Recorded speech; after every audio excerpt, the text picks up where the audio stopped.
Presa dos senhores. Capítulo XV. Após alguns momentos de escavação, Irdu agarrou algo e o arrastou para fora da areia. Era um poste de cerca de 2,5 metros de comprimento, cuja extremidade estava inserida em um cilindro de 15 centímetros de diâmetro e 1,20 centímetros de comprimento. 3 pares de tiras foram afixados a este cilindro e um pequeno metal em forma de estribo projetava-se de sua extremidade inferior.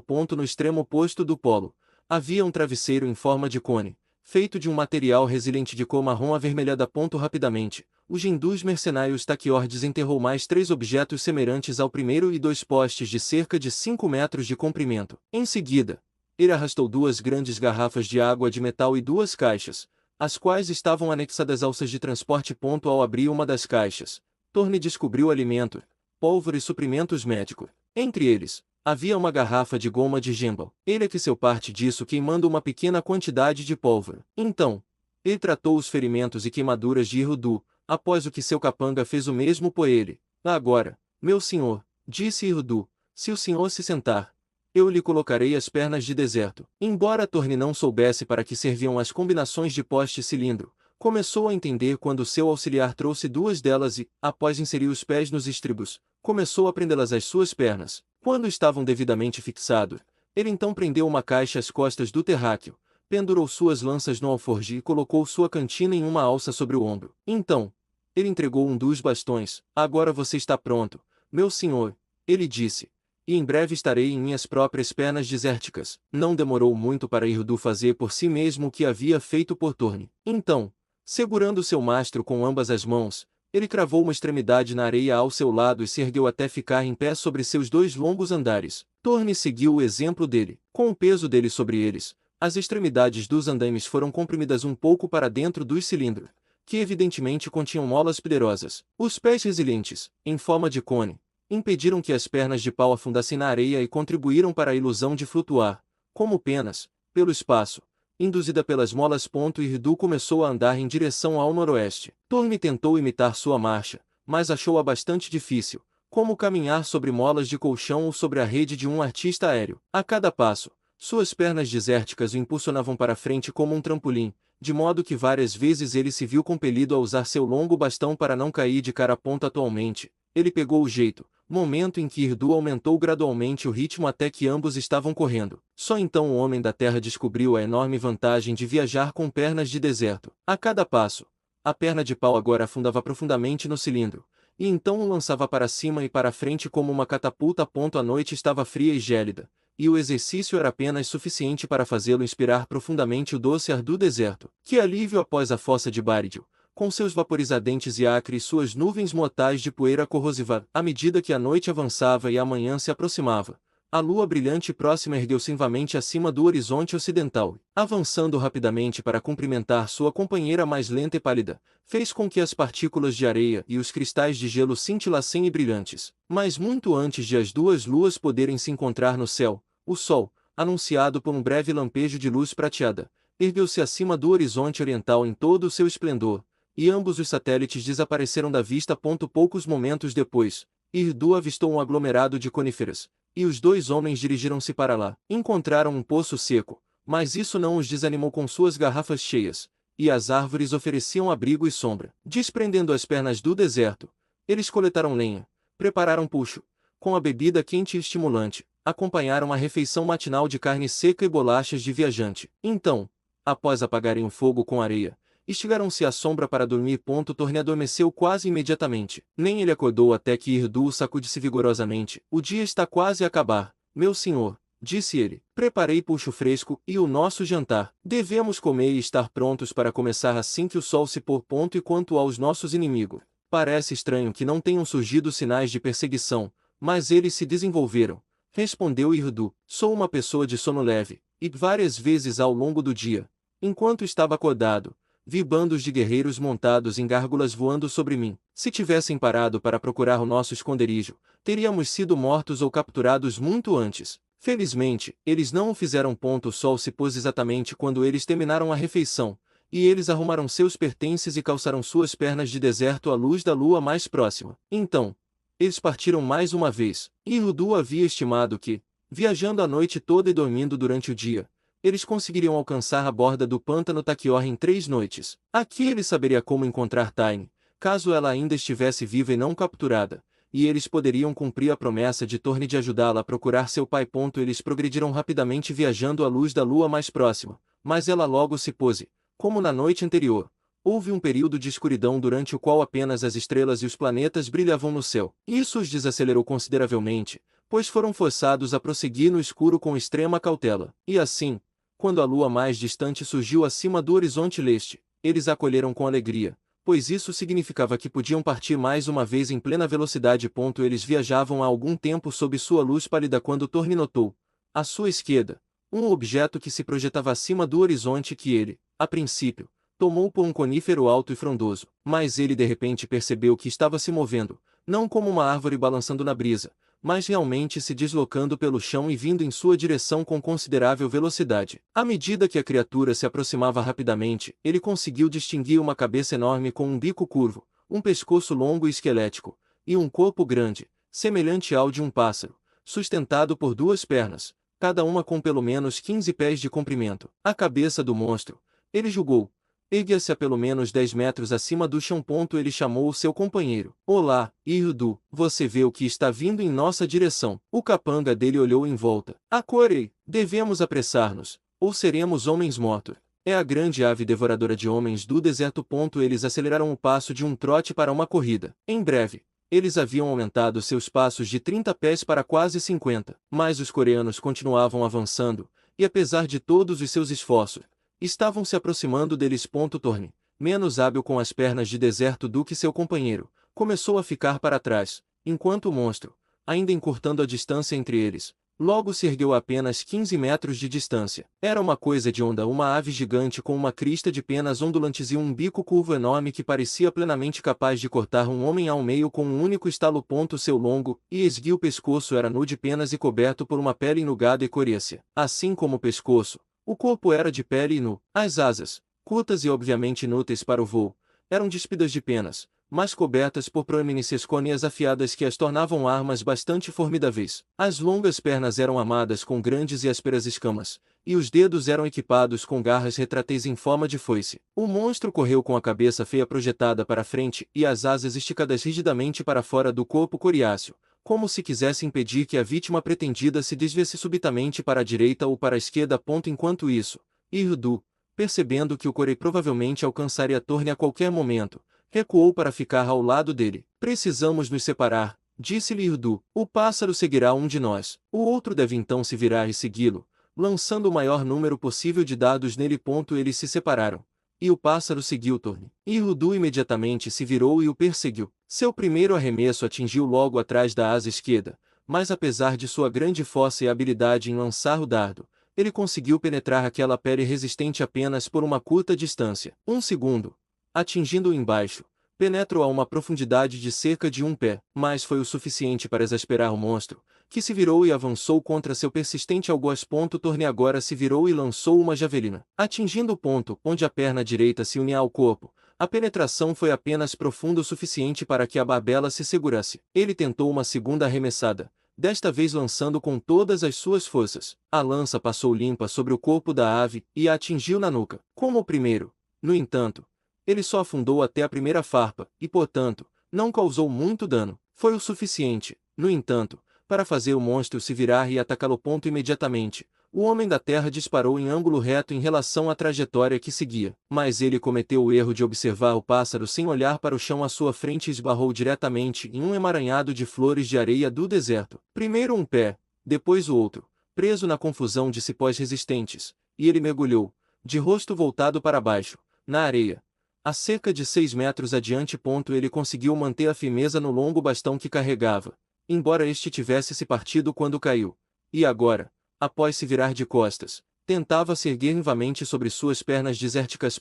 Mas ele não foi rápido o suficiente. Já a coruja se ergueu acima dele, seu enorme bico distendido para o ataque.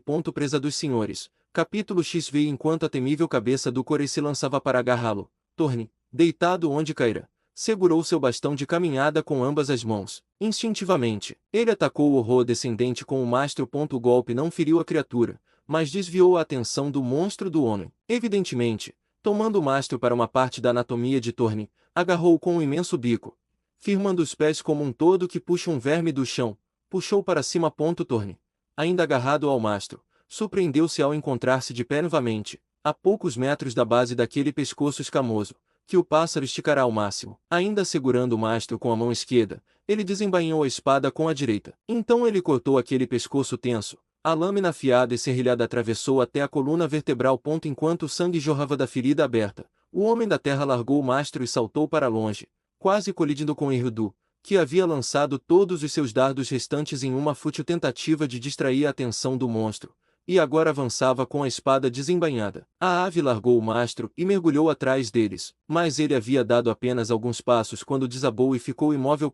Com cautela, os dois homens agora se aproximaram do gigante caído. Iru deixou-se cair no chão, desfez as amarras de suas pernas de deserto e começou a recolher os dados cujos cabos ainda estavam intactos. Feito isso, ele recuperou a bengala de caminhada de Thorne para ele. Então, e vestiu novamente suas calças de deserto, e eles retomaram a jornada.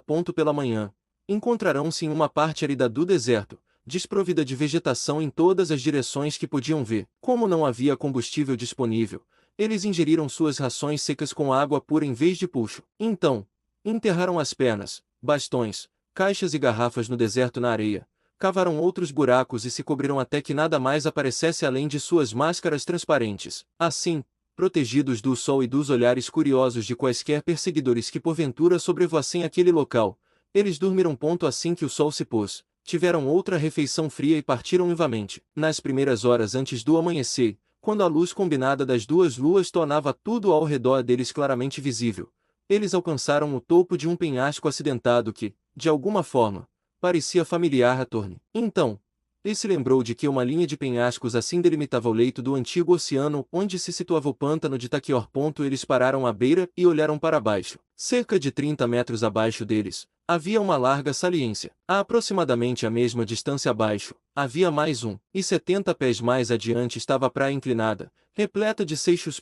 De repente, para a consternação de Thorne, Irildu deliberadamente pisou na beira do penhasco. O homem da terra exclamou de horror ao ver seu capanga cair em direção à beira da plataforma, a 100 pés abaixo. Mas Irildu pousou firmemente em suas pernas desérticas, afundou quase até a profundidade dos cilindros e, em seguida, disparou para frente e para cima. Elevando-se sobre a borda da saliência em que se encontrava, ele desceu para próximo, saltou adiante novamente e pousou no chão abaixo. Thorne decidiu arriscar o salto. Consequentemente, ele pisou na beira do penhasco e caiu no vazio. Houve uma rajada vertical de vento que passou pelo seu rosto. Então suas pernas de pau mergulharam quase até o topo dos cilindros. E ele disparou para cima mais uma vez. Como ele havia negligenciado se projetar para frente o suficiente, ele quicou 2 vezes antes de conseguir passar sobre a borda da saliência. Mas quando ele desembarcou da próxima vez, soube como se impor, sendo catapultado para fora da borda. Um momento depois, ele se juntou a Irildu e, juntos, desceram apressadamente a praia inclinada até chegarem a uma zona de árvores, vinhas e vegetação rasteira tão densamente entrelaçada que tornava impossível qualquer uso adicional das pernas desérticas. Eles se deixaram cair no chão, removendo esses dispositivos. Os esconderam na vegetação rasteira junto com os postes, e continuaram seu avanço a pé. O sol nascente os encontrou na margem de um pequeno riacho, à beira do pântano. Aqui, eles preparavam pouco e tomavam o café da manhã. Então, deitaram-se para um breve descanso, posicionando-se de modo que o sol os despertasse por volta do meio da manhã. Thorne acordou primeiro. Para sua alegria, ele notou que a descoloração amarelada causada pelos vapores de Baridio havia desaparecido completamente da pele de Irildu. Ele examinou as próprias mãos. Eles também haviam retornado à sua cor normal. Como não tinha um espelho para ver o próprio rosto, desceu até o riacho. Ele estava ajoelhado na margem e prestes a afastar as juncas, quando um reflexo na água à sua frente o fez olhar para cima. Um enorme morcego negro perseguiu que, à primeira vista, parecia ser uma grande borboleta. Aparentemente incapacitada, a criatura menor flutuou em direção ao chão, caindo nos juncos a menos de 3 metros de Thorne. Em uma espiral acentuada, o morcego mergulhou em direção à sua presa caída. Levantando-se de um salto, Thorne viu inútil esvoaçar de um par de asas rendadas e opalescentes acima dos juncos, e soube que em breve o morcego reclamaria sua vítima. Ele puxou uma lança do aljava, e a lançou contra o monstro que descia. Atingiu o pescoço negro e peludo com tal força que a cabeça farpada emergiu do outro lado. Agora, foi o morcego que caiu nas juncas, a poucos metros da criatura que havia derrubado. Tendo-se certificado de que a criatura estava morta, Thorne se aproximou para observar mais de perto a presa que ela pretendia capturar. Mas, ao fazê-lo, as asas rendadas subitamente ergueram-se acima dos arbustos, e ele abafou um grito de espanto ao ver que estavam ligadas aos ombros de uma menina esguia e perfeitamente formada, com cerca de 1 metro de altura. Exceto por um cinto de material fino e verde claro, ajustado na cintura por um cinto de malha dourada requintadamente trabalhada e terminando em uma saia curta. Ela estava nua. A pele sedosa dela tinha um tom de carne perfeito, e era coberta por um fino penugem, delicada como a floração de um pêssego. Seu cabelo dourado e amarelo estava preso por uma faixa de elos de jade verde trançado, que circundava sua testa logo abaixo de duas antenas delicadas e plumosas, que se erguiam para cima e para trás como um par de penas graciosas. Enquanto ele a observava, mal acreditando no que via, ela de repente desapareceu de sua vista. O homem da terra piscou, e olhou novamente, mas onde ela estivera, ele agora via apenas os juncos que haviam sido curvados para baixo pelo peso de seu pequeno corpo. Ele ouviu vagamente o farfalhar de asas acima. Ele olhou para cima e viu apenas o céu vazio. De repente, uma vozinha de fada, musical como um sino de prata, quebrou o silêncio. Eu o conheço agora, homem da raça antiga, disse. O senhor é Shebtaquior, o mais jovem. O senhor salvou a vida de Eriné, filha do Vil-Duzulf, e ela não é ingrata. Estenda a mão. Em obediente admiração, ele estendeu a mão. Algo cintilante caiu em sua palma. Ele viu que era um anel minúsculo, feito de platina cravejado com uma pedra verde cintilante. Se algum dia precisar do Ulf, esfregue a joia, e se houver um Ulf ao alcance do anel, ele estará à sua disposição para ser comandado. Muito gentil da sua parte, disse Thorne. Mas ele percebeu subitamente que o farfalhar havia cessado. Ele estava falando para o vazio. E Hildu havia descido à margem e o observava com curiosidade. Sua licença, meu senhor. O senhor estava falando comigo? Sim, não. Eu estava falando com um Ulf, isto é, com uma donzela Ulf. Um dos pequenos nos fez uma visita. Não intencionalmente, suponho. Vê. Ela foi atingida por aquele morcego. Thorne indicou a carcaça. Eu a vi cair, pensando que era apenas uma borboleta, mas tive pena da criatura, e por isso, matei o morcego com um dardo. Ela se tornou invisível e me apresentou isso. Ele estendeu o anel. E Hildu exclamou com espanto. Por quê? Isso é de fato uma coisa preciosa, meu senhor, e um presente que apenas o Vil-Duzulf ou um membro de sua família poderia oferecer a um homem. Ela se nomeou Eriné, filha do Vil. Thorne estava transbordando de perguntas sobre os pequenos, mas decidiu reprimir sua curiosidade até que pudesse conversar com Taine ou Louva. Shebtaquior, ele raciocinou, deveria saber dessas coisas. Questionar Hildu sobre eles faria com que ele suspeitasse, ou de que não era Shebtaquior, ou de que havia perdido a sanidade. Ele permaneceu em silêncio enquanto eles subiam a margem para pegar seus pertences. Thorne estava prestes a amarrar sua caixa às costas quando Hildu disse, espere, primeiro, vamos pegar nossos sapatos aquáticos. Calçados aquáticos. Não vi nenhum na minha caixa. Hildu abriu sua caixa e retirou um cilindro de material inolado, de cor marrom avermelhada. O homem da terra então lembrou-se de ter visto um cilindro semelhante em sua caixa e o retirou. Ao desenrolá-lo, ele constatou que consistia em duas peças ocas de material resiliente, a cada uma das quais estava anexado um pequeno tubo com uma válvula de corte. Ele observou que Hildu havia aberto a válvula em um de seus e estava inflando soprando pelo tubo, então seguiu seu exemplo. Em breve, cada um tinha um par de sapatos aquáticos flutuantes em forma de barco. Após ajustarem suas armas e outros apetrechos, eles levaram os sapatos até a beira da água e os calçaram, empurrando os dedos para baixo de elásticos projetados para cruzar a parte superior do pé. Feito isso, eles pisaram na superfície do riacho. E Hildu começou rio abaixo, movendo-se com golpes muito semelhantes aos de um patinador. Thorne, tentando imitá-lo, descobriu que a caminhada sobre a água era mais difícil do que parecia. Na primeira tentativa, as pernas dele se abriram tanto que ele quase se sentou no meio do caminho. Repetidamente, ele tentava deslizar para frente, como seu capanga fizera, mas parecia que ambos os pés estavam decididamente inclinados a seguir direções opostas. Observando os esforços dele, Hildu disse, temo que devêssemos ter descansado mais. Meu senhor, você se tornou fraco por causa de seus ferimentos? Não, apenas fora de prática. Thorne lhe disse, não usei nenhum sapato aquático enquanto estava na escola, sabe? Voltarei a me familiarizar com isso, em breve. E por fim, com esforço persistente, ele conseguiu dominá-lo. Quando o sol atingiu o zênite, eles se moviam lado a lado em perfeito uníssono, com longas e rítmicas braçadas. Durante esse tempo, eles haviam viajado por uma dúzia de riachos sinuosos, cruzado 6 pequenos lagos 3 vezes, removido seus sapatos aquáticos para curtas caminhadas em terra firme. Atualmente, eles deslizavam sobre o seio calmo e espelhado de um lago muito maior do que qualquer um que tivessem cruzado até então, quando Thorne, ao notar um reflexo sombrio na água plácida à sua direita, olhou para cima. Para seu espanto, ele viu que um grupo de cerca de 20 guerreiros, cada um montado em um gal, deslizava em direção a eles, e os guerreiros eram homens amarelos, de corpo redondo e armados com cota de malha. Veja, Irudu, gritou ele, apontando para o alto. O mago Onge, seu acompanhante, deu uma olhada, direto para aquele ponto de terra, depressa. É a nossa única esperança. Eles se dirigiam para a foz de um pequeno riacho, ao lado do qual a ponta de terra se projetava. Agora, eles se viraram quase em ângulos retos em relação ao seu curso e rumaram para a costa, que estava a cerca de 200 metros de distância.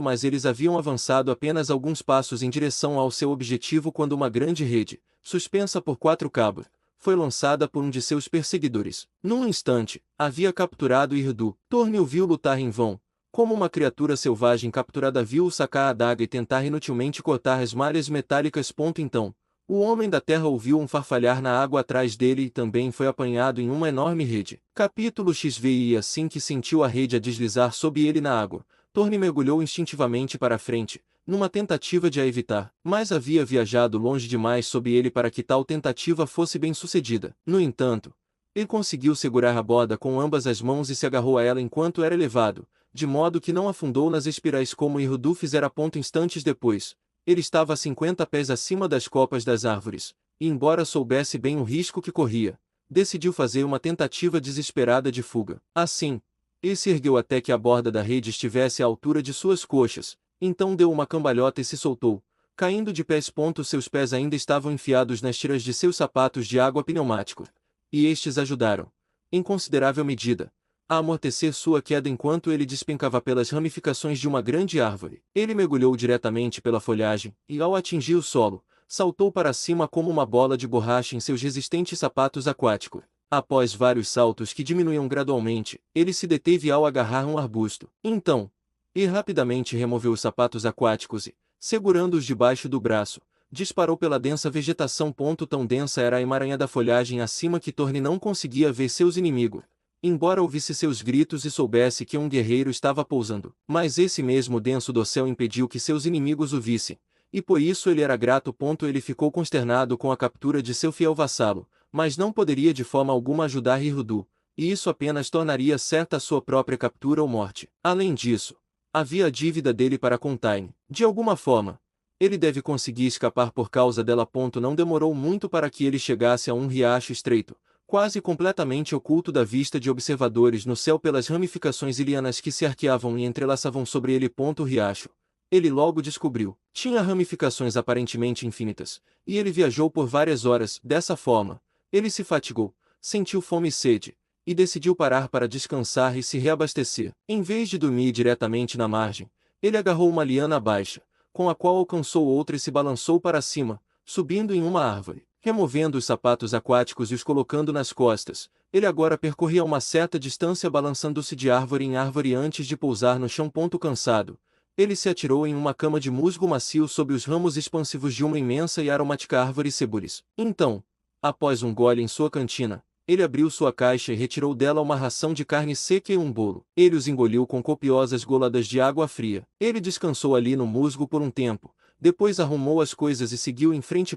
Como ele sentia que havia efetivamente despistado seus perseguidores e sabia que estava irremediavelmente perdido, não via grande necessidade de pressa. E assim ele prosseguiu por esta estranha selva marciana, parando às vezes para examinar flores ou frutos curiosos, e maravilhando-se com sua vida inseto fantástica e frequentemente gigante, bem como com suas muitas criaturas, aves e répteis peculiares.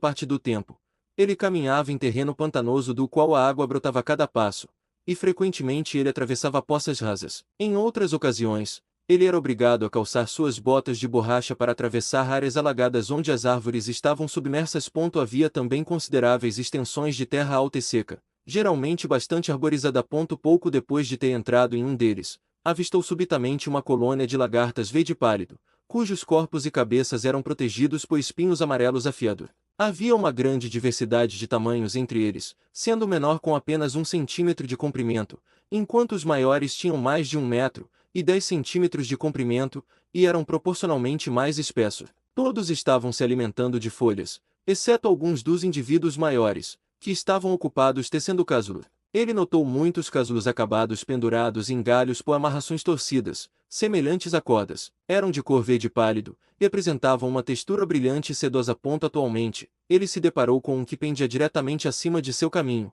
sua ponta inferior na altura de sua cabeça. Curiosamente, ele estendeu a mão para sentir a cobertura sedosa e a beliscou para testar a espessura, mas mal o fizera. Um lamento triste e uivante atingiu-lhe os ouvidos. Soou muito como o choro de um recém-nascido humano e parecia vir do casulo que ele havia tocado. Ele puxou a mão para longe, mas o lamento continuou. Então, ele percebeu subitamente o zumbido de uma infinidade de asas invisíveis no ar acima dele. Ouviu-se um estalo agudo, e uma pequena flecha cravou-se no chão aos seus pés. Um segundo passou zunindo perto de sua orelha, e um terceiro roçou seu braço. Ele percebeu que estava sendo atacado pelos pequenos, e de repente pensou no anel. Arrancando-o do bolso em que o havia colocado, ele o esfregou rapidamente na palma da mão. Com isso, o som das cordas do arco cessou, e onde ele apenas ouvirá o bater das asas, agora via vários homens pairando no ar. Todos eram ligeiramente maiores do que Iriné. Havia tanta diversidade de aparência entre eles quanto haveria em um grupo de humanos de tamanho semelhante. As antenas deles eram mais longas do que as da garota Ulf e projetavam-se de adornos metálicos brilhantes, entalhados na frente para permitir a passagem. Eles usavam camisas de cota de malha leve que chegavam até as coxas, ajustadas na cintura por cintos de seda verde dos quais dependiam espadas e adagas. Além dessas armas, cada homem carregava um pequeno arco na mão e uma aljava de flechas presa à coxa.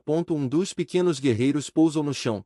Avançando, saudou Torne respeitosamente. Flisvin, um dos arqueiros Ulf, protege os olhos à luz de sua presença, homem da raça antiga e amigo de Stabil, o Grande. Ele disse: lamentamos tê-lo atacado sem saber, e humildemente implorando seu perdão, colocamo-nos à sua disposição e sob o seu comando. Meus cumprimentos a você e aos seus arqueiros. Flisvingen, Torne respondeu, retribuindo a saudação. Movido pela curiosidade, toquei neste casulo, sem intenção de danificá-lo. Nossos bebês se assustam facilmente com o toque de estranhos, disse Flisvin, e nós, que os guardamos, não conseguimos vigiá-los todos ao mesmo tempo. Perderíamos muitos que, de outra forma, poderiam ser salvos se não nos convocassem quando ameaçados ou interferidos. Então sou afortunado por sua pontaria não ter sido melhor. Se você fosse um dos Magonji, estaria agora coberto de flechas, apressou-se a informá-lo Flisvin. Mas vimos que o senhor era da velha raça, então só disparamos para o afastar. O que o senhor dos anéis faria conosco? Se puder ajudar-me a encontrar Taine, filha de Miradonville, ficarei grato, respondeu Torne. Sou o Rad de Taquior e amigo dela. Assim que ele anunciou seu título, cada membro da pequena empresa fez uma reverência. Sentimo-nos duplamente honrados, disse Flisvin, por você se revelar o senhor de Taquior, bem como um portador do anel. Quanto a encontrar Taine, se ela estiver em qualquer lugar nos pântanos de Taquior, nosso vil poderá encontrá-la para você. Permita-me conduzi-lo até ele.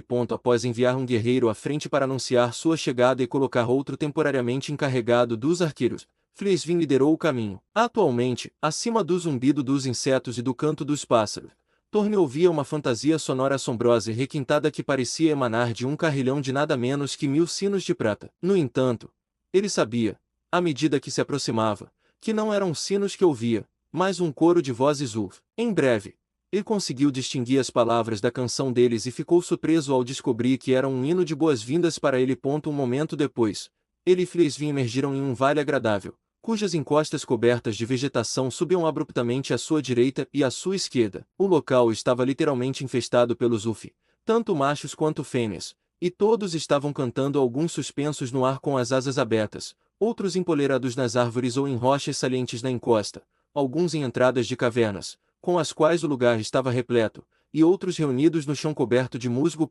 Flisvin agora mantinha-se firme, marchando como se uma grande e honrosa tarefa lhe tivesse sido delegada. Quando Torne alcançou os primeiros cantores, estes começaram a atirá-lo com pequenas e perfumadas flores brancas. Então, um grupo de 40 belas donzelas Ulf desceu e algumas cobriram Torne com grinaldas, enquanto outras espalhavam flores diante dele.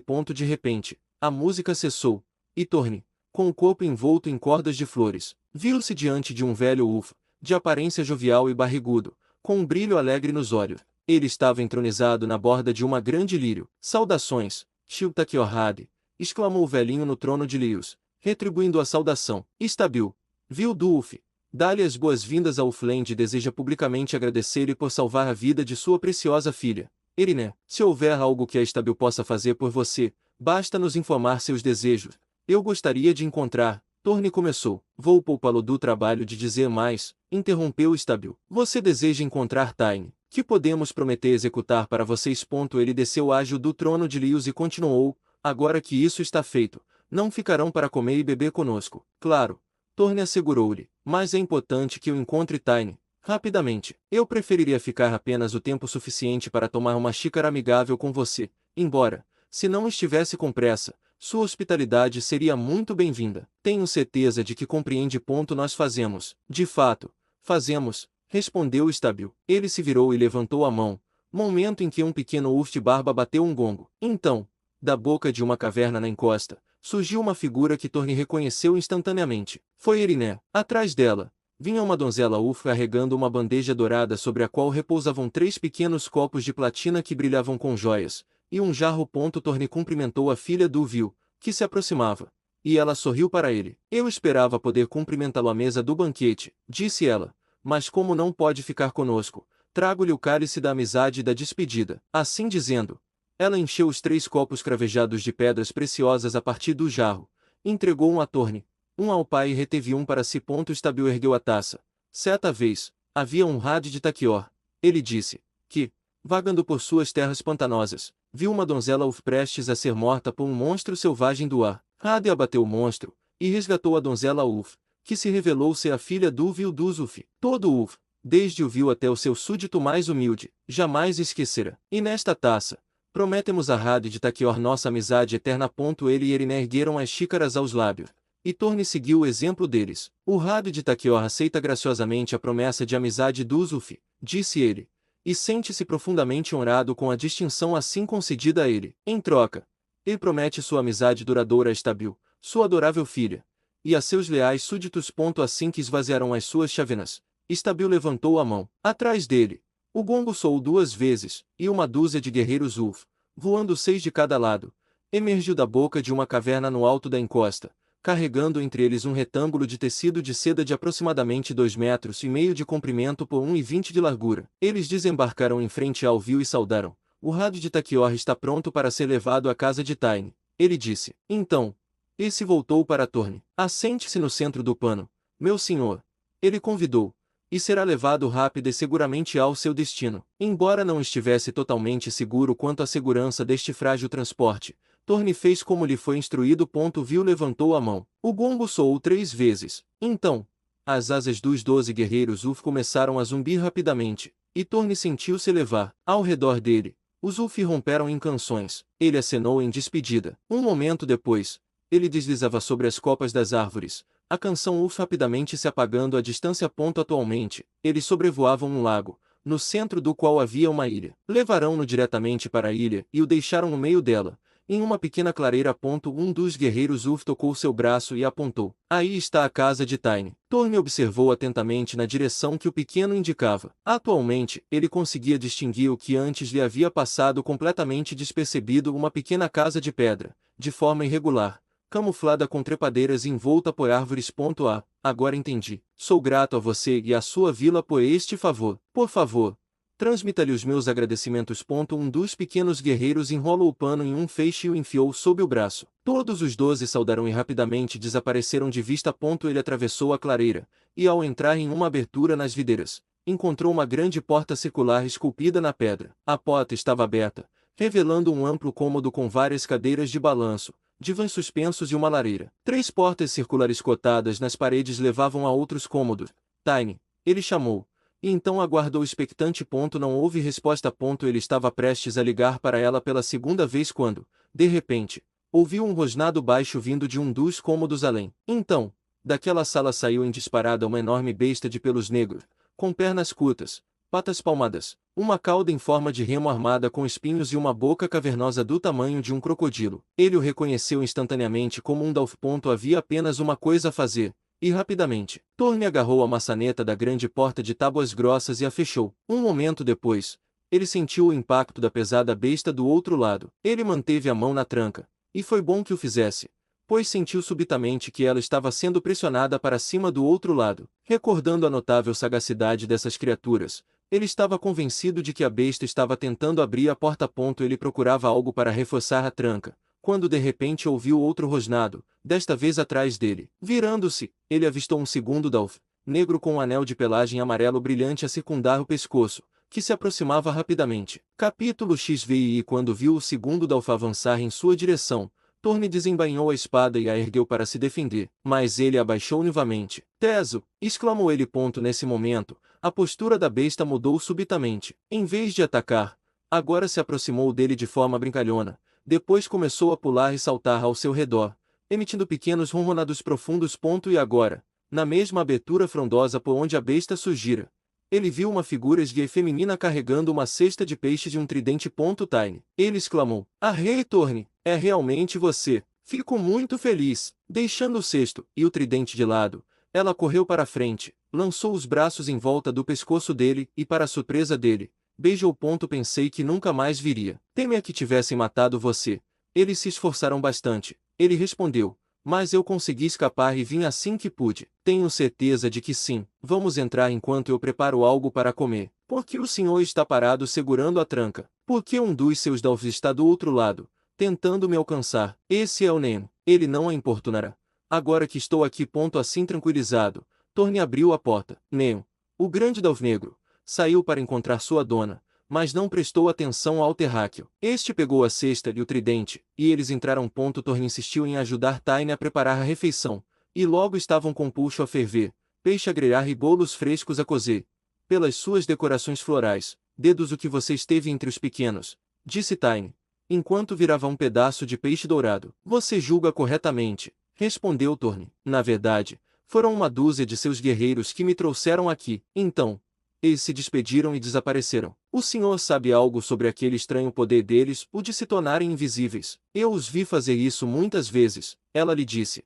Mas como eles fazem isso continua sendo um mistério. Nossos cientistas acreditam ser capazes de se cercar com auras de força fotoelétrica que fazem os raios de luz se curvarem ao redor deles e de qualquer coisa dentro das auras, como suas armas e vestimentas. Uma vez que vemos os objetos apenas por meio de raios de luz refletidos deles para os nossos olhos, se os raios os atingirem ou se curvarem ao redor deles, eles nos serão invisíveis. Parece razoável o suficiente, disse Thorne. Mas que força é esta? Poder-se-ia perguntar, o que é eletricidade, ou magnetismo, ou gravidade? Sabemos que, quando estão muito cansados ou debilitados por ferimentos ou doenças, eles são incapazes de gerar essa estranha força. E isso explica por que Erinné estava visível quando perseguida pelo morcego. Ela deve ter ficado exausta. O morcego. Thorne contou-lhe como salvar a vida da filha do Vilduz e mostrou-lhe o anel. É um presente precioso, e não concedido levianamente, disse Tiny. Eu tenho um igual, e meu pai também, mas apenas porque ele salvou a vida do Vilduz pequenos uma vez. Você me lembra que deveríamos ir em busca de seu pai. Você teve alguma notícia dele? Nenhum. Até mesmo os Uf estão perplexos, e eles conhecem quase tudo o que acontece neste pântano. Temo que nunca mais o verei. Thorne viu as lágrimas se acumulando nos olhos dela. Encontraremos seu pai. Não se preocupe, ele disse de forma tranquilizadora. E agora que a comida está pronta, vamos comer, e eu lhes contarei sobre as minhas aventuras desde a última vez que os vi. Devo-lhe uma explicação por ter permanecido afastado por tanto tempo.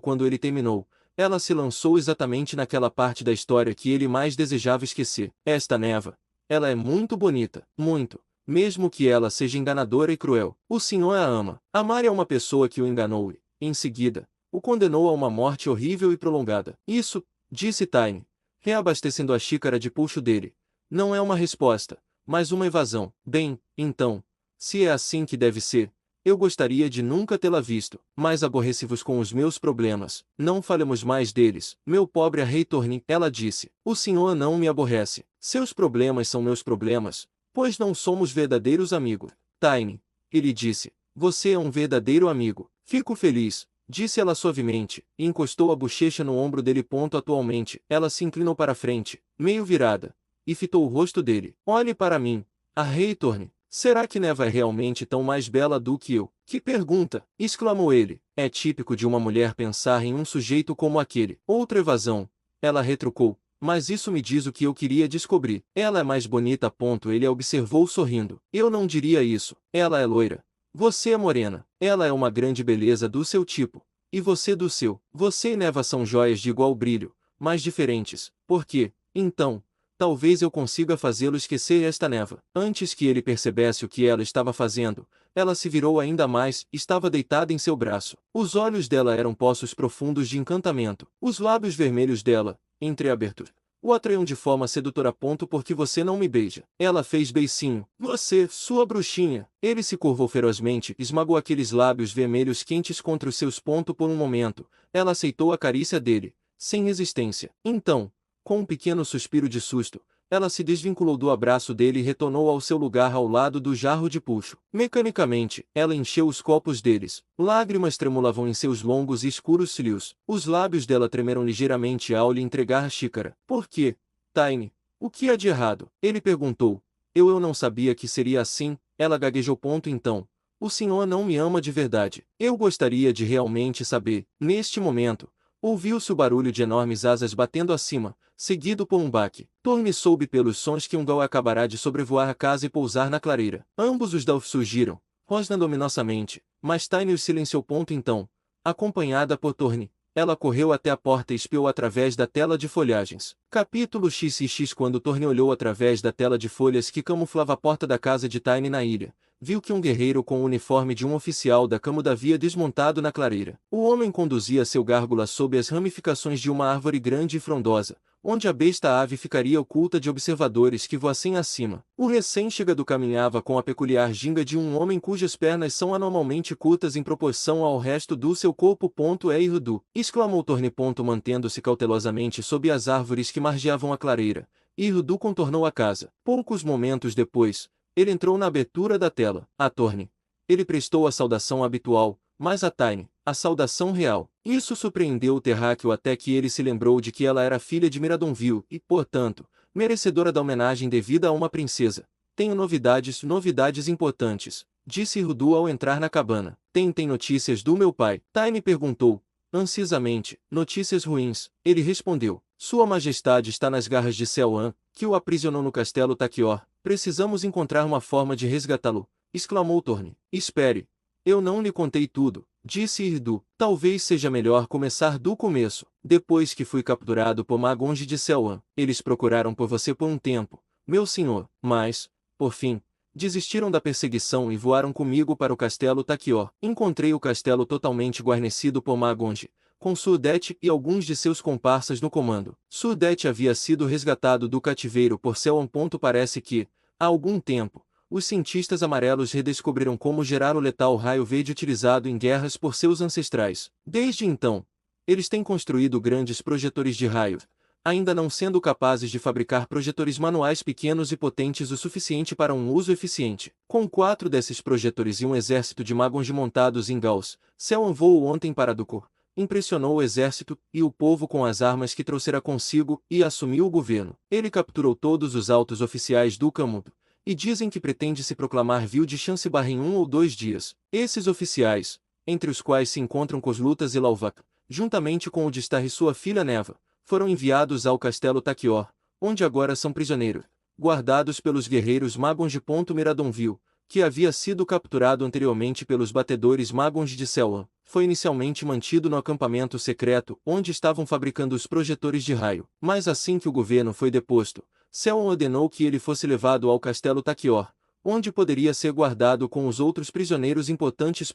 Surdete mandou-me aprisionar numa sala em uma das torres, para aguardar a chegada de Selwan, que então decidiria qual seria o meu destino. Mas, infelizmente para os planos dele, ele me fez ser colocado em um quarto que possuía um painel oculto, o qual se comunicava com um corredor secreto que levava às adegas subterrâneas e, daí, para fora, sob os cais.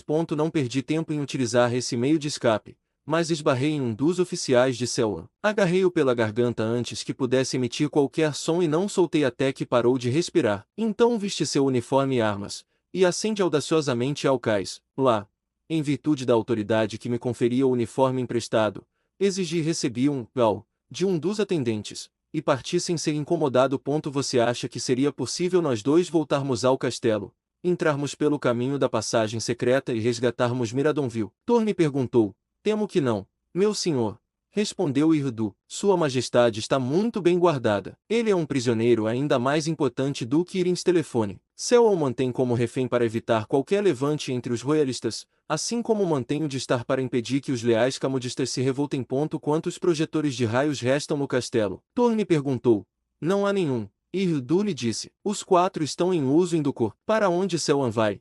Os projetores também vão. Ele não os deixará nas mãos de seus oficiais mais confiáveis, pois eles são a própria razão de seu viver. Sem eles, ele poderia ser facilmente derrotado por um punhado de soldados comuns, e, até onde sei, nenhum outro foi concluído, porque, então, talvez possamos tomar o castelo, ponderou Torne. Você me disse uma vez que os espadachins livres se revoltariam contra o governo de qualquer um que não fosse um taquior de sangue. Tenho certeza de que são leais, meu senhor, disse Irdu. Basta que o senhor ordene, e eles lutarão até o último homem para recuperar seu castelo. Bom, acredito que isso possa ser feito sem grandes perdas. Tenho um plano. Naquela tarde, pouco depois de Torne ter delineado seu plano e dado suas instruções a Irdu, este último voou na direção da cidade de Taquior. Algum tempo depois, quando as sombras começaram a se alongar, Torne, que dormia um cochilo em um dos divãs de Taine, foi despertado pela mão dela em sua testa. Chegou a hora. Ela disse. Torne sentou-se, bebeu a xícara de pulque fresco que ela lhe ofereceu e saltou para o chão. Agora, se for tão gentil a ponto de me emprestar Teso e um barco, ele disse, eu irei. Por que disse emprestar? Ela perguntou. Se vou com você, o senhor deve permanecer aqui. Haverá combates, derramamento de sangue. É muito perigoso. Ela se endireitou orgulhosamente. Sou um guerreiro, e tão bom espadachim quanto o homem que acabaram de enviar para reunir seus seguidores. Se não me levar consigo, irei em um barco separado. Vendo a impossibilidade de dissuadi-la de sua determinação, Torne começou a fazer os preparativos para a viagem deles. Eles então levaram Teso consigo, deixando Nenho, a outra besta, para vigiar a casa, e desceram para o barco. Teso, com a corda de reboque em sua enorme boca, os levou rapidamente através do lago e para um riacho estreito, onde a folhagem que se arqueava acima os ocultava da vista de inimigos voadores. Após percorrer uma verdadeira rede desses pequenos riachos e cruzar diversos lagos, eles alcançaram a costa do lago Taquior pouco antes do pôr do sol. Por ordem de sua senhora, Teso arrastou o barco para fora da água, sobre a qual cristais de gelo já começavam a se formar, e o levou para um local de ocultação, onde ficou encarregado de vigiá-lo. Então, o homem e a moça partiram ao longo da margem do lago, seguindo a mesma rota que Torne havia percorrido em sua primeira visita desastrosa ao castelo Taquior, e mantendo-se cuidadosamente fora de vista entre as árvores. Não haviam viajado muito antes do pôr do sol, então foram forçados a atravessar a vegetação rasteira à luz da lua mais próxima. Pouco depois, Irdu apareceu no caminho diante deles. Está tudo arranjado, disse ele suavemente. Eu estava esperando para levá-lo ao encontro. Eles pararam apenas o tempo suficiente para amarrar as botas e baixar os capuzes para se aquecer. Então Irdu os conduziu pela selva cintilante, coberta de geada. Atualmente, eles chegaram a uma grande clareira onde vários centenas de guerreiros, montados em garrões, estavam reunidos, e mais chegavam constantemente de todos os pontos cardeais, individualmente e em pequenos grupos. Havia também um grupo de 50 guerreiros que não estavam montados. Daqui a pouco, haverá 500 guerreiros montados aqui, meu senhor, disse Irdu. Meu filho, Hiddu, reuniu mais 1000 homens. Eles estão espalhados pela cidade, aparentemente apenas se divertindo, mas se reunirão a ele ao sinal, metade para capturar os curiosos no cais e a outra metade para atacar o portão do castelo. Pouco depois, o último guerreiro alado chegou. Após uma breve conferência final com Torne, Irdu levou seus soldados de infantaria para longe. Eram homens escolhidos, pois deveriam seguir Irdu pelo corredor secreto até o castelo, e então, capturar e abrir os portões, para que os soldados sob o comando de Irdu pudessem entrar em massa. Torne lideraria o ataque aéreo, que tinha como objetivo inicial desviar a atenção dos defensores do pequeno grupo de Irdu. Posteriormente, auxiliar na eliminação dos guardas Magonji. Após ter aguardado o tempo acordado com Irdu, Torne sinalizou para seus homens, e um a um os grandes pássaros bestas deixaram o chão. Com o terráqueo à frente, formaram uma longa fila que subiu por cerca de 500 metros. Depois se endireitou para voar diretamente em direção ao castelo. Uma vez acima de seu objetivo, Torne liderou o caminho para baixo em uma rápida espiral descendente que, ao se aproximar das parapetas superiores, se achatou em um grande círculo que seguia o contorno das paredes. Um alarme fora soado à primeira aproximação deste exército voador. Agora, à medida que se aproximavam, javelinas eram lançadas contra eles, arremessadas pelos defensores nas muralhas. Apoiados pela força da gravidade, enquanto seus inimigos eram impedidos por ela, os guerreiros voadores conseguiram responder de forma eficaz, e logo havia muitos Magonji mortos e feridos nas muralhas. Mas parecia que, por mais rápido que caíssem, mais pessoas se apressavam para ocupar seus lugares. No primeiro alarme, 500 dos guerreiros de Hiddu desceram em massa sobre os cais onde os Gaos eram mantidos. Como eram guardados apenas por alguns soldados e enfermeiros, as aves bestas foram rapidamente capturadas. Enquanto isso, liderada por Hiddu, a outra metade de sua pequena companhia se reuniu diante do portão e começou a lançar dardos contra os defensores. Era o momento para Hiddu agir, e Thorne observava tenso. Atualmente, ele viu o pequeno grupo sair por uma das portas do castelo, rapidamente formar uma cunha voadora com Hiddu no ápice, e avançar pelo pátio, derrubando ou dispersando os surpresos Magonji em seu caminho. Logo antes do portão, as duas alas do cunhal se dividiram, e cada coluna subiu para uma das torres de vigia que guardavam a entrada. Um momento depois, os portões se abriram e os mercenários da cidade entraram, liderados por Hiddu. Agora, os guerreiros alados de Thorne desceram sobre a luta, abandonando seus dardos por receio de ferir seus companheiros, e lutando a curta distância com espada, maça e adaga. O massacre foi horripilante. Os Magonji, a maioria deles ex-escravos e não acostumados à guerra, não eram páreo para os disciplinados espadachins Takior. As muralhas e o pátio estavam densamente cobertos por seus corpos, enquanto Thorne, com Hiddu, Tiny e um pequeno contingente de espadachins Takior, abatiam os guerreiros que guardavam a entrada, invadiam o castelo e iniciavam a busca pelos prisioneiros. Hiddu liderou o caminho até a grande torre central e, em seguida, lutou para subir a escadaria sinuosa, com os defensores amarelos contestando obstinadamente cada passo do percurso. Thorne e Hiddu estavam sempre à frente enquanto subiam as escadas, e ambos logo ficaram cobertos de feridas. Ao chegarem à escadaria que levava ao andar superior, depararam-se com a resistência mais desesperada que já haviam encontrado. Mas a lâmina que piscava rapidamente do Homem da Terra apoiou as espadas de Hiddu e Tiny, e os dados dos guerreiros que os seguiam logo limparam as escadas de inimigos vivos, e os poucos que permaneceram acima para contestar seu caminho foram rapidamente abatidos. Thorne tentou abrir a porta e a encontrou trancada por dentro. Invertendo sua espada ensanguentada, ele golpeou os painéis com o pomo. Quem veio um chamado cauteloso de dentro. O Had de Takior. Thorne respondeu. Abra rapidamente. Nesse momento, ouviu-se o som de um ferrolho deslizante, e a porta se abriu. Um homem alto e de ombros largos, com cabelos desgrenhados e uma barba longa que brilhavam em um tom dourado sob as luzes do Baridium, estava parado na porta. Ao avistá-lo, Hiddu e os outros guerreiros instantaneamente ergueram ambas as mãos diante dos olhos e murmuraram a saudação real, enquanto Tiny, com uma exclamação de alegria, correu para ele e o abraçou.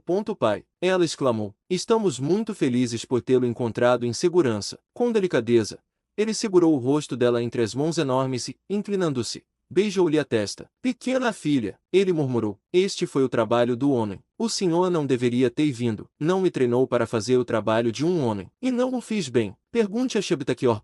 Thorne, que imediatamente percebeu que aquela figura de aparência régia deveria ser Miradonville, havia ficado apenas um pouco atrás dos outros ao prestar a saudação real. Ele agora se mantinha em pé, aguardando respeitosamente que o viu falasse. É uma questão que não preciso levantar, disse Miradon. Sei que lutou nobremente, ou não estaria aqui, mas, venham, Shebtakior. E você, Hiddu, a quem em outros apartamentos ficará feliz em agradecer aos seus galantes salvadores. Ele liderou o caminho pelo corredor e bateu em uma porta. De dentro, veio uma vozinha estridente, que Thorne imediatamente reconheceu como a de Irins telefone. Quem está aí? Miradon viu com amigos que nos resgataram. Aberto. O ferrolho deslizou para trás, a porta se abriu e o pequeno Distar, de rosto de rato, saiu, seguido por Coslutas e Lauvak. Onde está a Neva? Piou Irins telefone. Encontraram minha filha. Ela deve estar em um destes apartamentos, respondeu Miradonville. Abre as portas, descreva-os em detalhes, ordenou Distar, com um aceno de mão, porque todos vocês estão parados, olhando. Thorne o observou friamente. Esquece-se, Irinstel, ele disse, de que este é o meu castelo e estes são os meus guerreiros. Eles só aceitam ordens de mim.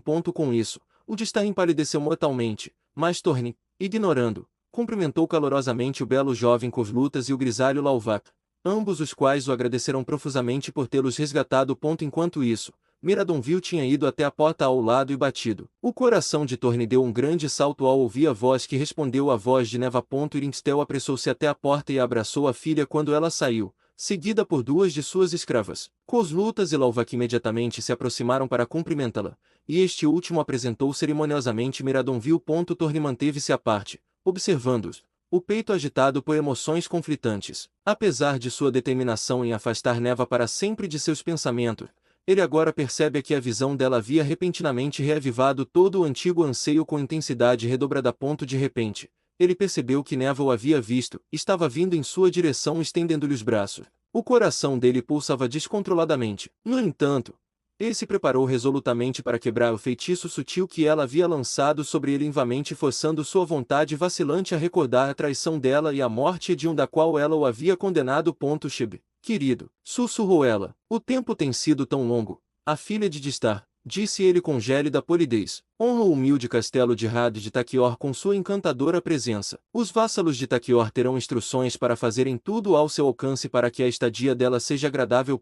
Com isso, ele cumprimentou rigidamente e caminhou até onde Irdu aguardava suas ordens. Certifiquem-se de que estes, meus ilustres convidados, recebam o melhor que o castelo pode oferecer. Sim, meu senhor. Por um momento, Neva ficou aturdida. Então, um súbito rubor tingiu seu belo rosto. Virando-se, ela reentrou em seu apartamento, com a cabeça erguida e os olhos brilhando. Sem sequer olhar para a porta por onde ela desaparecera. Torne dirigiu-se a Irdu. Compreendo que os principais oficiais do Camud, incluindo os 7 juízes, estão detidos aqui.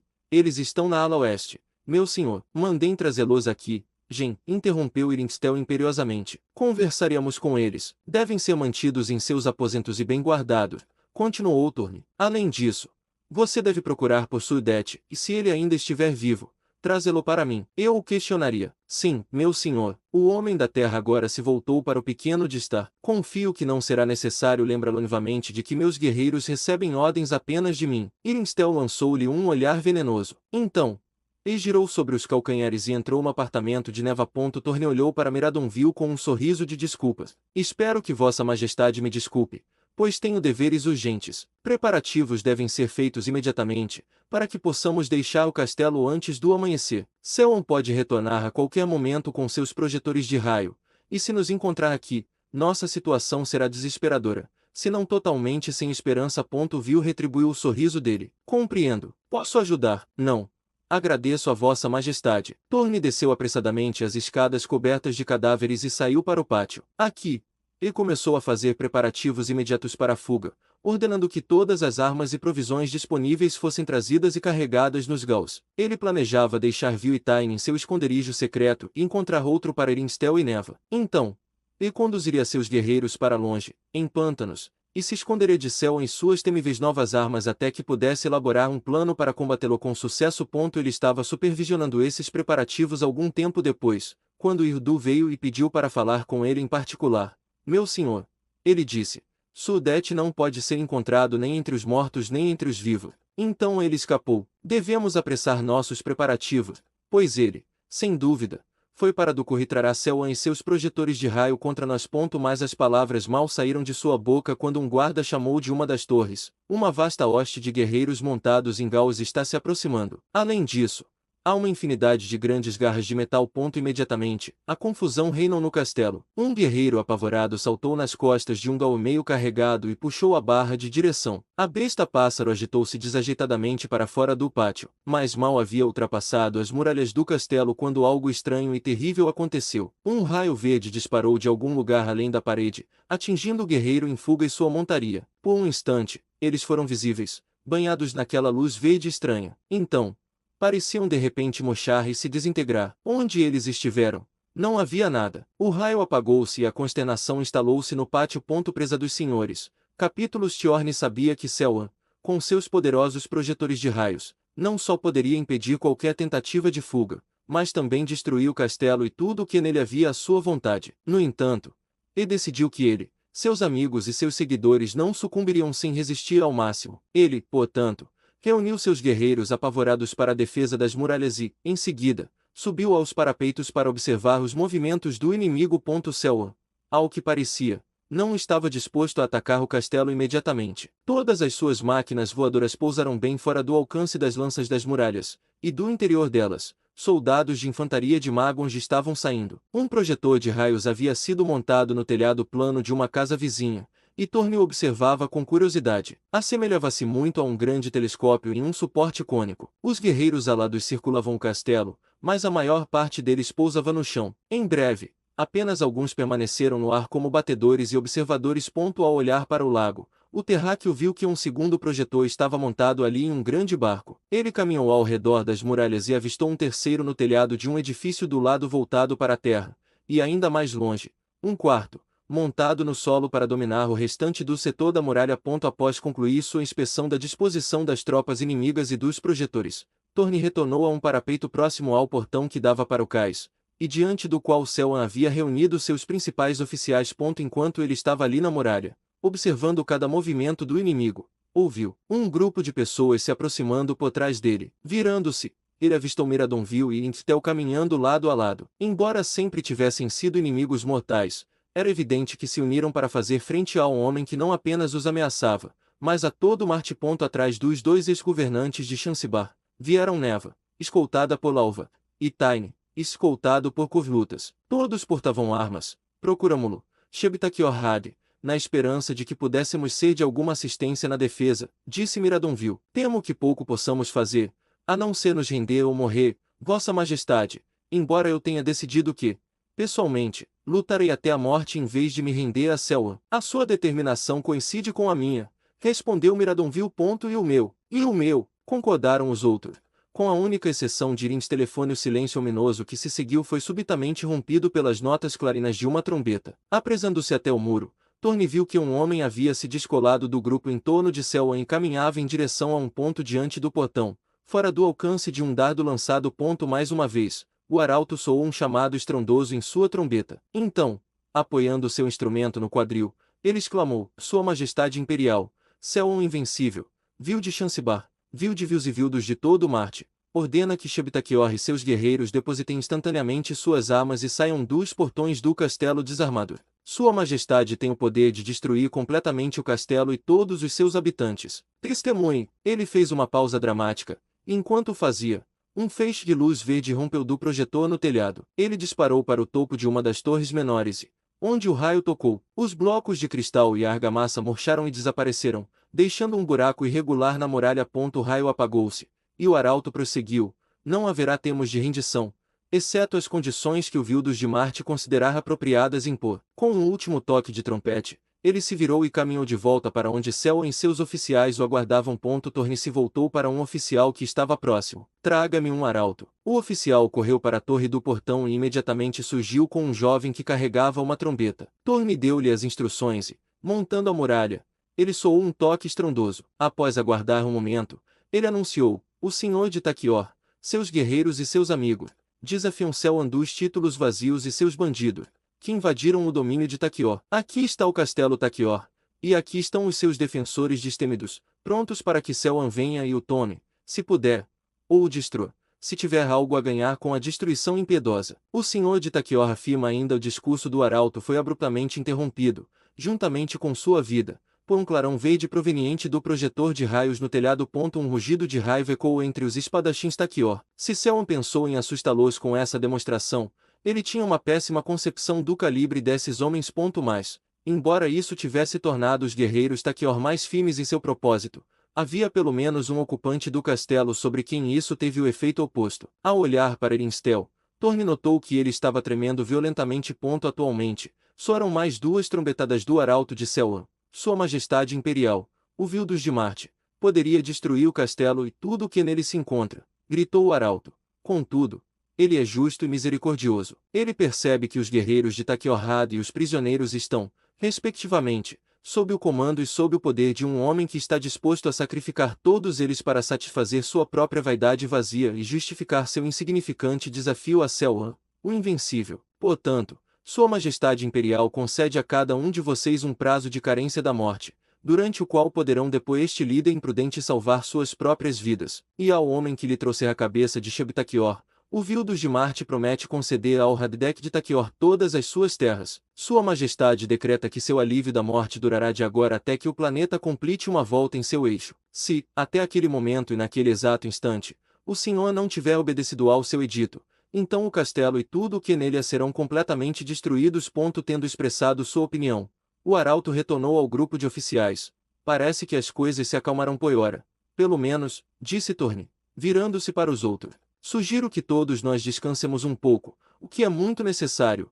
Um momento, Shebtakior, interveio Irins telefone. Sugiro que, antes de nos aposentarmos, realizemos um conselho para decidir exatamente o que faremos. É justo que todos nós tenhamos voz na questão. Concordo plenamente com isso, respondeu Thorne. Até agora, eu agia sob a crença de que estava cumprindo os desejos da maioria ao desafiar Selwan. Se cometi um erro, ainda há tempo para retificá-lo. Vamos entrar no castelo. Eles se reuniram, poucos momentos depois, no apartamento que Thorne escolhera para si. O terráqueo havia solicitado a Irrudu que comparecesse como representante dos espadachins livres. Os outros eram Neva, Tyne, Miradonville, Irinstel, Lauvakikos Lutas. Thorne estava de pé em um tamborete no centro da sala, enchendo copos com puxo fumegante, um jarro do qual havia sido recém-trazido por Irrudu. Estes ele passou aos seus convidados reunidos. Então ele disse a Irinstel, uma vez que foi por sua sugestão que este conselho foi convocado, eu o chamarei primeiro para nos dirigir a palavra. O Distar tomou um delicado gole de puxo, e em seguida, segurou cuidadosamente a xícara à sua frente. Meus bons amigos e camaradas na adversidade, ele começou, eu por um lado, vejo a desesperança da nossa posição aqui e a futilidade de uma resistência adicional ao decreto do destino. Afinal, é melhor ser prisioneiro vivo do que herói morto, aniquilado pela terrível arma dos Magonji. Sugiro que nos rendamos a Céu enquanto ele estiver inclinado a ser misericordioso, salvando não apenas nossas próprias vidas, mas também as dos valentes espadachins Takior que tentaram nos resgatar do Conquistador. Todos vocês ouviram a sugestão do Distar, disse Thorne. Vossa Senhoria se renderá ou resistirá. Resista, gritaram em uníssono. Então, o Distar, que por 10 longos anos macianos nunca fora contestado em nada, empalideceu subitamente. Temo, disse ele, que todos vocês se arrependerão desta decisão precipitada quando o arrependimento chegar tarde demais. Então, esse virou, entrelaçou as mãos atrás das costas e, com o queixo apoiado no peito, saiu da sala. Os demais logo se dirigiram aos seus respectivos apartamentos. O Homem da Terra, sozinho, preparou-se para se retirar. Uma coisa o atormentava enquanto ele cobria os globos de Baridio e se esgueirava para a cama. Foi o fato de que, ao sair entre as duas garotas, Kovlutas parecia mais atento a Tyne do que a Neva. Irrudu havia dito a Thorne que o jovem oficial professava amor eterno pela bela filha do Distar. Thorne estava perplexo. Ele logo adormeceu, mas pareceu-lhe que não havia dormido mais do que alguns momentos quando foi acordado por um puxão brusco em seus cobertores. Ele olhou para cima sonolento. Irrudu, exclamou ele, o que há de errado? Fiz uma descoberta surpreendente, meu senhor, respondeu Irrudu. Caso contrário, não teria perturbado seu descanso. Tenho certeza disso, disse Thorne. O que é? Em resposta, seu capanga retirou um pergaminho de sob o manto. Após entregá-lo ao Homem da Terra, ele caminhou até a alavanca e destampou os globos de Baridio, inundando a sala com luz. Presa dos senhores. Capítulo. Se Thorne olhou com curiosidade para o pergaminho que lhe fora dado por Irrudu. Então, ele jogou as cobertas para trás e pulou da cama. De onde você obteve isso? Ele exigiu. Onde está Irinstel? O traidor está na própria cama e provavelmente já dorme, respondeu Irrudu. Mas e quanto a Selwan? Irinstel conseguiu enviar uma mensagem para ele e houve uma resposta. Ele o fez, e eu também tenho a resposta. Irrudu retirou um segundo pergaminho de sob seu manto e o entregou a Thorne, que o leu atentamente, e então releu a outra mensagem. A correspondência seguiu esta ordem.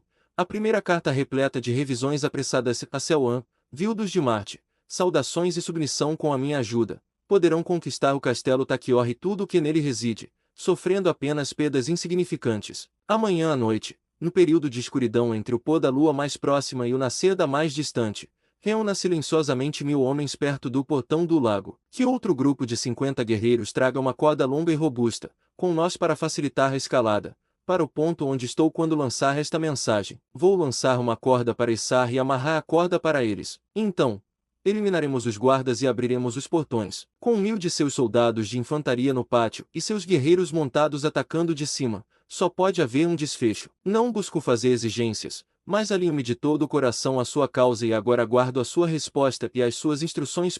Irinstelon. Senhor Irinstel, saudações e cumprimentos. Seu plano me agrada. Assim que o céu escurecer, baixe sua corda com um peso abafado na extremidade. Quando sentir 2 puxões na corda, puxe a corda que amarraremos na outra extremidade e prenda-a a um melon. Assim que estiver seguro, puxe 2 vezes, e nós faremos o resto.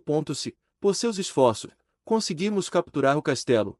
Eu o nomearei Ville de Chancebar ou qualquer outro vilarejo de tamanho igual que você escolher. E Neva compartilhará comigo o trono de todo o Marte. Seu Anvil dos de Marte. Então, o jogo deles. Eles capturaram as torres, abrirão os portões e nos surpreender durante o intervalo obscuro. Fazê-lo. A menos que evitemos que Irinstell lhes prepare a corda. Devo prendê-lo? Não. Deixe-o dormir. Não há nada que ele possa fazer antes de amanhã à noite, e eu já vislumbro os contornos de um plano alternativo. Enquanto isso, diga-me como obteve esses documentos. Foi bastante simples, meu senhor. Como sabe, estou familiarizado com cada passagem secreta neste castelo. Quando Irinstell deixou a conferência, suspeitei de alguma traição da parte dele. Então o segui. Ao vê-lo entrar em seu apartamento, deslizei para um corredor oculto que leva a um painel na sala central de sua suíte. Lá, por um pequeno buraco de fechadura, eu o espionava. Ele parecia bastante agitado, e finalmente, foi até o quadro de escrever e redigiu esta carta. Ele fez uma cópia, provavelmente porque, como se vê, o original está cheio de correções e palavras riscadas. Em seguida, ele desfez o forro de seda de uma de suas vestes e enrolou a longa corda que obteve dele em uma bola. Ele enfiou a bola de corda e a cópia do pergaminho corrigido sob o manto e saiu. Ao sair, ele lançou esta carta original na lareira. Felizmente, consegui abrir o painel, correr até a lareira e resgatá-lo antes que pegasse fogo. Li a nota e segui em telefone e viu amarrar o cilindro à ponta de seu cordão de seda e lançá-lo em direção ao acampamento inimigo, onde foi apanhado por um guerreiro amarelo. Algum tempo depois, a resposta de Selwan chegou. Irinstell a fixou na parede. Com uma barba posticei um manto esfarrapado. Disfarcei-me de serviçal do castelo. Mais uma vez, espiei Irinstell em seu quarto. Atualmente, viu colocar a resposta de Selwan no quadro de avisos e decidi tentar obtê-la sem levantar a sua suspeita. Assim, entrei em seu quarto com uma carga de lenha. Consegui derrubar a prancheta. Sacudi o rolo do cilindro. Enfiá-lo no meu cinto e entregar-lhe o cilindro vazio, que ele imediatamente lançou ao fogo. Obviamente, Irinstell pensa que ambos os documentos foram queimados e, por isso, imagina-se a salvo de serem descobertos. Isso se encaixa perfeitamente no meu plano.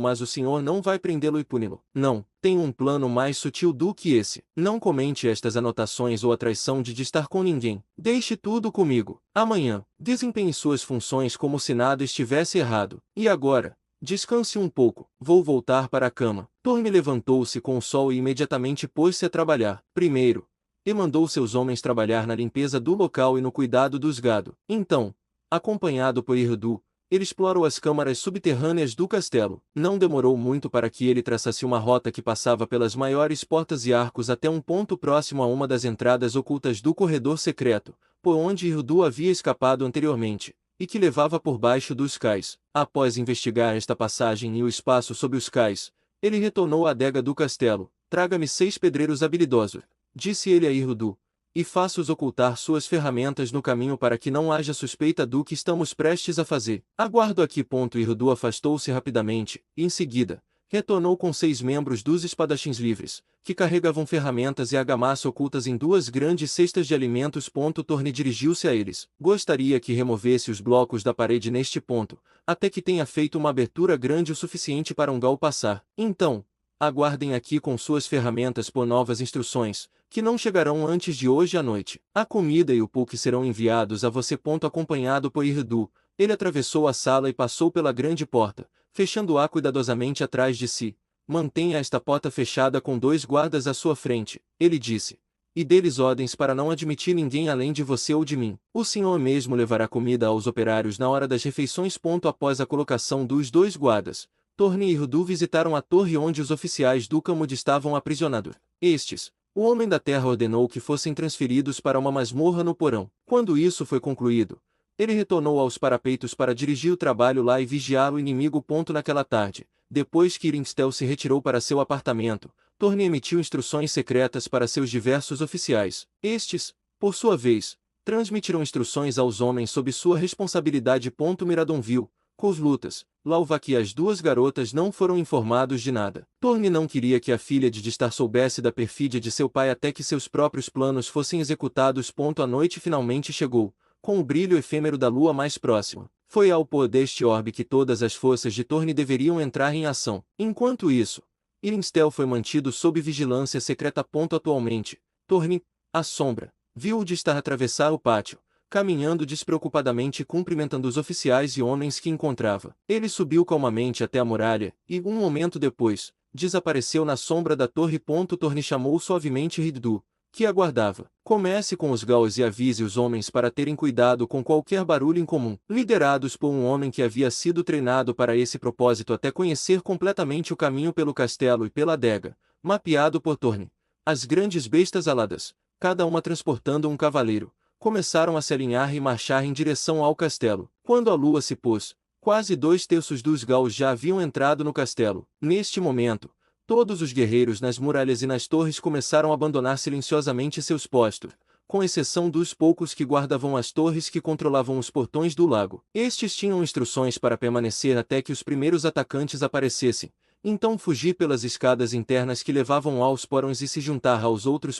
Torne manteve-se em seu posto na porta até que a última e imensa besta pássaro tivesse passado. Então, ele fechou e trancou a porta por dentro e subiu as escadas da torre central, onde, um por um, despertou Neva, Tiny, Miradonville, Lauvak e Kovlutas. Venham comigo rapidamente e não façam barulho. Ele lhes disse: o inimigo está prestes a atacar, e eu tenho um plano para frustrá-lo. Mas devemos nos calar. Eles o seguiram escada abaixo sem questionar, Neva acompanhada por Miradonville, que parecia estranhamente solícito com a segurança dela. Tiny, assistido por Kovlutas, e Lauvak caminhou com o terráqueo. Torne fechou e trancou cada porta atrás deles enquanto seguiam a rota por onde os Gauls haviam passado pelo castelo e descido para o porão. Ali, após passar por várias salas e trancar cada porta atrás de si, eles alcançaram o fim de uma fila de guerreiros, entre os quais Torne reconheceu os guardas das torres do portão. Essa fila estava passando rápida e silenciosamente pelo buraco aberto na parede pelos pedreiros, que, desde que todos os curiosos haviam passado, haviam começado a preenchê-lo sob a direção de Hiddu. Torne trancou a última porta e instruiu seus companheiros a seguirem os guerreiros pela abertura. Então, ele se aproximou de Hiddu. Vocês mostraram a passagem secreta a esses homens? Sim, meu senhor, e eu os instruí a entulhar completamente o buraco assim que o último guerreiro passar, seguindo-se pelo caminho. Bom, acompanhe-me, pois ainda temos a parte mais difícil de nossa tarefa a realizar. Apressaram-se para onde os homens e as bestas-ave estavam debaixo do cais, entre os pilares de sustentação, e agora ouviam o bater de muitas asas acima e ao redor deles. Os guerreiros alados de Selwyn estão atacando o castelo. Agora é a nossa oportunidade, mas devemos agir rapidamente. De acordo com suas ordens anteriores, 100 dos guerreiros de Torne haviam se dividido em 4 grupos de 25 homens, cada um sob o comando de um oficial. Os membros de um desses grupos, todos jovens sob o comando de Hiddu, haviam se despido até a tanga e estavam untando-se da cabeça aos pés com uma espessa camada de graxa pesada, trabalhando na luz tênue de uma pequena tocha baride assegurada por outro guerreiro. Empilhados perto deles, havia um monte de grandes potes feitos de material transparente. Assim que estavam completamente untados, cada homem, com espada, massa e adaga, pegou um pote, inverteu-o e levantou-o sobre a cabeça, de modo que repousasse sobre os ombros. Eles marcharam até a beira da água, e Hiddu, que estava à frente, abriu um buraco no gelo fino com seu maço, depois entrou nele e desapareceu de vista, ainda segurando o pote sobre a cabeça. Seus companheiros o seguiram, um a um, até que todos desapareceram da vista. Você acha que eles conseguiram? Torne perguntou ansiosamente. Parece que eles podem ficar sem ar antes de chegar ao barco. Não se preocupe, meu senhor, respondeu Hiddu. Todos são mergulhadores treinados. Cada um deles poderia ir e voltar do barco sem o risco de sufocar. E quando eles romperem o gelo ao redor daquela embarcação, a tripulação do projetor de raios terá um destino rápido, com exceção do operador que o senhor ordenou que fosse mantido vivo. Espero que esteja certo, disse Torne. E o senhor deveria saber. Se alguém souber, agora, é hora de atacarmos as outras equipes de projetores. Eu ficarei com o do oeste, você com o do norte e Vinitus com o do leste. Venha! Ele saltou para a cela de um garrão que o aguardava e rapidamente conduziu o caminho até a extremidade oeste do cais, as grandes bestas aladas de seus 25 guerreiros seguindo pesadamente sobre o solo congelado. No final do cais, uma grande rampa levava a um armazém, aberto para o lago, à maneira de um anexo. Ele saiu pela frente e fez um reconhecimento por um momento. Nesse momento, havia uma tremenda comoção no castelo. Tochas de baridium piscavam por toda parte, e à sua luz ele podia ver os guerreiros aglomerados nos muros, enquanto outros, montados em Gauls, circulavam pelas torres e ameias. Mas o que mais o preocupava agora era o projetor de raios que ele deveria capturar. e que Cell havia montado no telhado de uma casa. Ele marcou a posição dela pelo fraco brilho da luz no painel de instrumento. Então, com um sussurro, agora, para seus homens de combate, que se haviam reunido ao seu redor, ele puxou a vara-guia, e sua besta-pássaro lançou-se ao ar em poucos momentos. Eles estavam sobrevoando seu objetivo, que ficava a apenas 500 metros do cais. Então, eles mergulharam para baixo em uma espiral acentuada. A tripulação do projetor de raios não prestou atenção ao som de gárgulas batendo as asas acima de suas cabeças, evidentemente considerando asos montados de seus próprios guerreiros. E assim, quando as grandes bestas aladas pousaram no telhado ao redor deles, e os homens de combate de Torne saltaram sobre elas com as espadas desembainhadas, foram apanhados completamente de surpresa. Torne dirigiu-se diretamente ao operador, que saltou para encontrá-lo. A lâmina do terráqueo rapidamente fez com que a arma dele girasse, e ele tapou os olhos com as mãos em sinal de rendição. Os espadachins Taquior lidaram rapidamente com os outros. Designando 2 homens para vigiar seu prisioneiro, Torne ergueu sua tocha de Baridium acima da cabeça e a desobrigou 3 vezes em sucessão. Um momento depois, ele viu a resposta em 3 flashes do projetor ao norte e soube que Irdu havia conseguido capturá-lo. Então, veio um sinal do que estava a leste, anunciando o sucesso de Ventur, e logo depois outro do projetor no barco, agora sob o controle de Hirdu. Torne chamou um guerreiro para o seu lado. Voe de volta para o cais, ele ordenou, e diga a eles que todos saiam agora. Envie 50 homens para capturar os dirigíveis, mas que eles sigam a pé. Não quero ninguém no ar, exceto o homem que levará roupas secas para Hirdu e seus guerreiros no barco, e que ele retorne o mais rápido possível. Torne voltou sua atenção para o painel de instrumentos do projetor de raio. Embora possuísse uma meia dúzia de mostradores com números e ponteiros, evidentemente para indicar ao operador a quantidade de carga ou substância contida no mecanismo, ele estava, no momento, preocupado apenas com as partes destinadas à manipulação pelo operador. Esses consistiam em 2 pequenas manivelas e uma alavanca. Uma manivela, rapidamente identificada por meio de testes, elevava ou abaixava o bocal do projetor, e a outra o girava para a direita ou para a esquerda. Ele apontou o cano para cima, onde não poderia causar danos, e puxou a alavanca. Um flash verde disparou em direção ao céu. Ele rapidamente o desligou e, tendo dominado a arma sem a assistência do operador, ordenou que ele fosse amarrado. Um momento depois, a lua mais distante surgiu, inundando a cena com sua luz pálida. Após certificar-se de que seus homens estavam encarregados dos dirigíveis de Selwan e de que seu guerreiro havia retornado do barco, Torne voltou sua atenção para o castelo.